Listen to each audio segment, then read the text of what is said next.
హరిరామ జోగయ్య కాపు సంక్షేమ సమితి అధ్యక్షులు. అయితే ఇప్పుడు కాపులకి సంబంధించి ఆయన కాంట్రిబ్యూషన్ ఏంటి? అయితే నిజంగా కాపులకి సంబంధించి ఆయన ఏదో మేలు చేస్తున్నారంటూ ఆయన ఇప్పుడు ప్రత్యేకంగా లేఖలు రాస్తున్న సంగతి చూస్తున్నాం. అదే టీడీపీ జనసేనకు సంబంధించిన పొత్తులో ఆయన కాంట్రిబ్యూషన్ ఏంటి, అసలుకి ఆయనకు సంబంధించిన వివరాలు ఏంటో చూద్దాం. అయితే మనతో పాటు సీనియర్ జర్నలిస్ట్ సత్యమూర్తి గారు వారిని అడిగి తెలుసుకుందాం. సార్ నమస్తే. నమస్కారం అండి. సార్, మొత్తానికి రాజకీయాలు చాలా వేడిగా తయారైపోయాయి. ప్రతి ఒక్క అంశంలోనూ కూడా మనం చాలా కులంకషంగా చూడాల్సి వస్తుంది. ఇలాంటి టైంలో కాపుల పర్సంటేజ్ కూడా ఓటింగ్ పర్సెంట్ విపరీతంగా ఉంది. ఇలాంటి టైంలో హరిరామ జోగయ్య గారు నిజంగా కాపులకు మేలు చేస్తున్నారనుకోవచ్చా?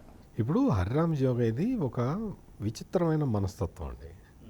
ఆయన ఏంటి అంటే, ఇప్పుడు రాజకీయాల్లో యాక్టివ్ పాలిటిక్స్లో హరిరామ జోగయ్య లేడు, తప్పుకున్నాడు, పక్కకి వెళ్ళిపోయాడు.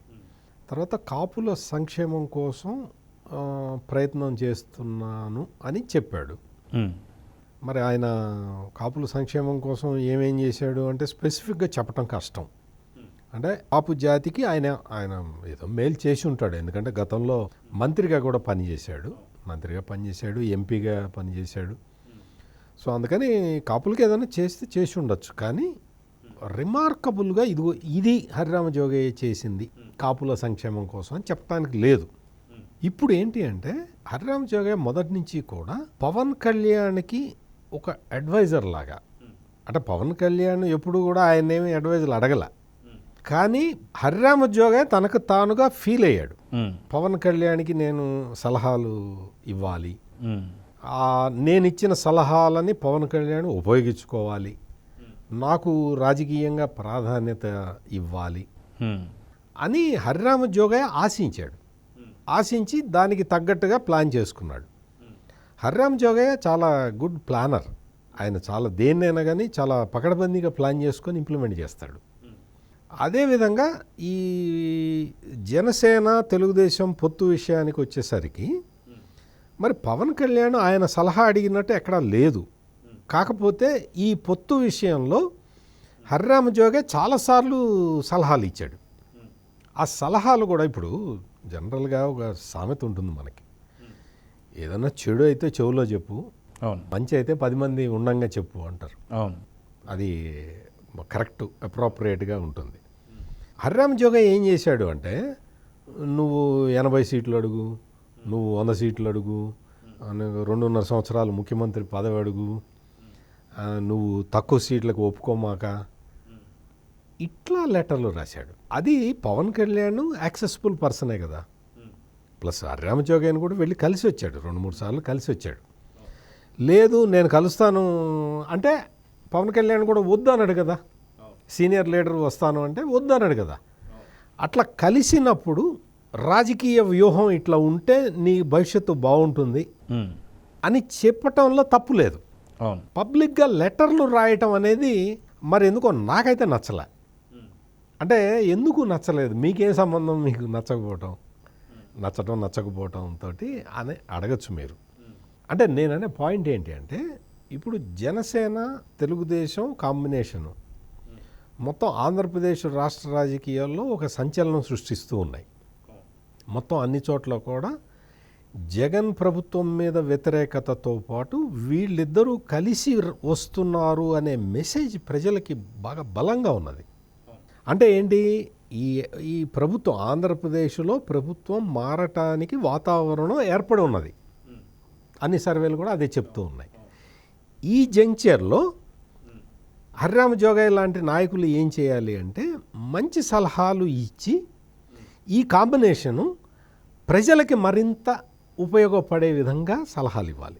నేను అందుకోసం అని చెప్పి నువ్వు ఈయన లెటర్ రాసేదాన్ని నాకు నచ్చలేదని చెప్తున్నా. నేను జర్నలిస్ట్గా మనం అబ్జర్వ్ చేస్తుంటాం తప్ప మనం వీళ్ళకి సలహాలు ఇవ్వటం వాళ్ళకి సలహాలు ఇవ్వటం మనం చేయం కదా. నా అబ్జర్వేషన్ అది. నీకు ఒక యాంటీ ఎస్టాబ్లిష్మెంట్ ఇది బలంగా వీస్తున్నప్పుడు, అంటే యాంటీ ఇన్కంబెన్సీ ఫ్యాక్టర్ అంటాం దీన్ని, ప్రభుత్వ వ్యతిరేక, అది ఒక ప్రభంజనంలాగా వీస్తున్న సమయంలో ఒక బాధ్యత గల రాజకీయ నాయకుడిగా, పవన్ కళ్యాణ్కి ఒక ఆప్తుడుగా, అంటే చాలా సన్నిహిత సంబంధాలు ఉన్న వ్యక్తిగా నువ్వేం చేయాలి అంటే, నువ్వు ఈ వాతావరణాన్ని మరింత పకడ్బందీగా ముందరికి ఎలా తీసుకెళ్ళాలి, అవును, తీసుకెళ్లే దానికి సలహాలు ఇవ్వాలి. సలహాలు ఇచ్చేసి పకడ్బందీ. పవన్ కళ్యాణ్కి కూడా ఇప్పుడు 2014 ఎలక్షన్లు చూసాం, 2019 ఎలక్షన్లు చూసాం. 2019 ఎలక్షన్లో అయితే అసలు పవన్ కళ్యాణ్ 2 చోట్ల పోటీ చేస్తే 2 చోట్ల ఓడిపోయాడు. అవును, మొత్తం 175 నియోజకవర్గాల్లో ఒక్క చోట మాత్రమే జనసేన గెలిచింది. ఈ తరహా అంటే రాజకీయ వ్యవస్థలో వ్యాక్యూమ్ ఉన్నది. ఎవరొకళ్ళు వచ్చి ఫిట్ ఇన్ అవుతూ ఉంటారు. అక్కడేదో వ్యాక్యూమ్ ఉంటుంది, అందులో మనం సెట్ అవుదాం అంటే కుదరదు. వ్యాక్యూమ్ ఉండదు. అవును, ఎవరో ఒకళ్ళు వచ్చి అందులో చేరుతూ ఉంటారు. అవును, ఈ పరిస్థితుల్లో ఆంధ్రప్రదేశ్ రాష్ట్రంలో ఉన్న రాజకీయాల నేపథ్యంలో నువ్వు చేయాల్సింది ఏంటి అంటే, పవన్ కళ్యాణ్ ఒక డెసిషన్ తీసుకున్నాడు, తెలుగుదేశం పార్టీతోటి కలిసి వెళ్ళాలి అని. పవన్ కళ్యాణ్ మొదటి నుంచి చెప్తున్నాడు, యాంటీ గవర్నమెంట్ ఓటుని నేను చేయనివ్వను అని చెప్తూ ఉన్నాడు. అది ఆయన తీసుకున్న స్ట్రైట్ ఫార్వర్డ్ నిర్ణయం. సో ప్రతిపక్ష ఓటు చీలకుండా నేను చూస్తాను అని ఆయన చెప్పినప్పుడు, ప్రతిపక్ష ఓటు చీలకుండా నువ్వు ఎట్లా బెనిఫిట్ పొందాలి అనే తరహాలో అడ్వైజ్ ఇవ్వాలి. నేను అనేది అంతవరకే. అవును, హరిరామ్ జోగి ఏం చేశాడంటే, జనసేన తెలుగుదేశం పొత్తుని ఎట్లా చెడగొట్టాలా అని చూశాడు. ఎట్లా చెడిపోవాలో అని పైకి చెప్పకుండా అది మనసులో పెట్టుకొని సలహాలు ఇచ్చాడు. ఇది చేగొండి హరిరామ జోగయ్య చేసిన పని. ఇప్పుడు ఇంత జరుగుతున్న టైంలో నిజంగా హరిరామ జోగయ్య గారు కాపులకి నిజంగా మద్దతు ఇవ్వాలి, వాళ్ళకి ఏదైనా మేలు చేయాలనే ఆలోచన ఉంటే అసలు కాపులకు ఎటువంటి ప్రయోజనాలు చేకూర్చని ఇప్పుడు వైసీపీలోకి తన కొడుకుని పంపించేదాన్ని ఎలా చూడొచ్చు అంటారు? ఇక్కడ అర్థమైపోయి ఉంటుంది పూర్తి పాయింట్. దాని గురించి మీరు ఏం చెప్తారు? ఇప్పుడు ఏంటి అంటే, మీరు కరెక్ట్ క్వశ్చన్ అడిగారు. హరిరామ జోగయ్య ఇన్ని రోజులు జనసేనలో అట కార్డు అట్లా వేసి ఉంచాడు అనమాట. మనం బస్సులో సీట్లకి టవల్ వేసి కర్చీఫ్లు వేస్తాం కదా, అట్లా హరిరామ జోగయ్య వేశాడు. పవన్ కళ్యాణ్ పడనివ్వట్లేదు. ఇంకొక విషయం ఏంటంటే, జనసేన పార్టీ అధినేత పవన్ కళ్యాణ్ పార్టీని నడుపుతున్నారు. ఆయన అన్ని సామాజిక వర్గాలని కలుపుకు వెళ్తానని చెప్తున్నాడు. ఆయన కాపులకి మేలు చేయటానికి ఆయన ఎక్కువ ప్రయత్నం చేస్తానని కూడా చెప్తున్నాడు. అంటే కాపులకి మేలు చేస్తాడు. ఆర్థికంగా వెనుకబడిన కాపుల అభివృద్ధికి ఏం చర్యలు చేపట్టాలో అవి చేస్తానని ఆయన చెప్తూ ఉన్నాడు. నా పార్టీ కాపుల కోసమే పెట్టిన పార్టీ అని ఎప్పుడు చెప్పలేదు. హరిరామ జోగయ్య ఏంటి అంటే, ఎంతసేపటికి ఇది కాపు పార్టీ, ఇది కాపుల పార్టీ, ఇది కాపుల పార్టీ అని ముద్రేయటానికి ప్రయత్నం చేశాడు. ఆ ముద్రేయటం తప్ప ఆ ముద్ర ఉందా లేదా అనే చర్చ తర్వాత చూద్దాం.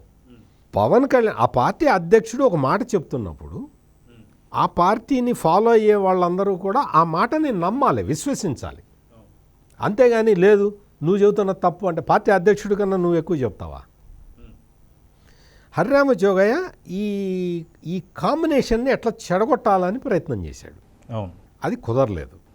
అప్పుడే హరిరామ జోగయ్య ఎప్పుడైతే ఈ సలహాలు ఇస్తున్నాడో అప్పుడే సోషల్ మీడియాలో చాలామంది కాపు నాయకులు, వాళ్ళకి సంబంధించిన వాళ్ళు, వీళ్ళందరూ కూడా పెట్టారు, బీ కేర్ఫుల్ పవన్ కళ్యాణ్, ఇతను ఈ మొత్తాన్ని చెడగొట్టడానికి ప్రయత్నం చేస్తున్నట్టుగా కనపడుతున్నది అని ఆల్రెడీ చెప్పారు. అవన్నీ కూడా జరిగినాయి అన్నమాట. ఇప్పుడు ఏదైతే లేటెస్ట్గా ఆయన కొడుకుని వైఎస్ఆర్ కాంగ్రెస్ పార్టీలోకి వెళ్ళిపోయేలాగా చేస్తున్నాడు అంటే, ఇప్పటివరకు వచ్చిన ఆరోపణలన్నీ అంటే తెలుగుదేశం జనసేన కాంబినేషన్ని చెడగొట్టడానికి ఈయన వైఎస్ఆర్ కాంగ్రెస్ పార్టీ కోవర్టులాగా పనిచేశాడు అనే విషయం ఈ రోజున ఎస్టాబ్లిష్ అయింది. ఇప్పటివరకు ఆరోపణలు ఏమున్నాయి? కొడుకుని వైసీపీలోకి పంపించే చర్య ద్వారా ఇంకా ఎలక్షన్ టైం కూడా దగ్గర పడ్డది కదా, అందుకని ఇప్పుడు ముసుగు తీసేసి కొడుకుని వైఎస్ఆర్ కాంగ్రెస్ పార్టీలోకి పంపించాడు.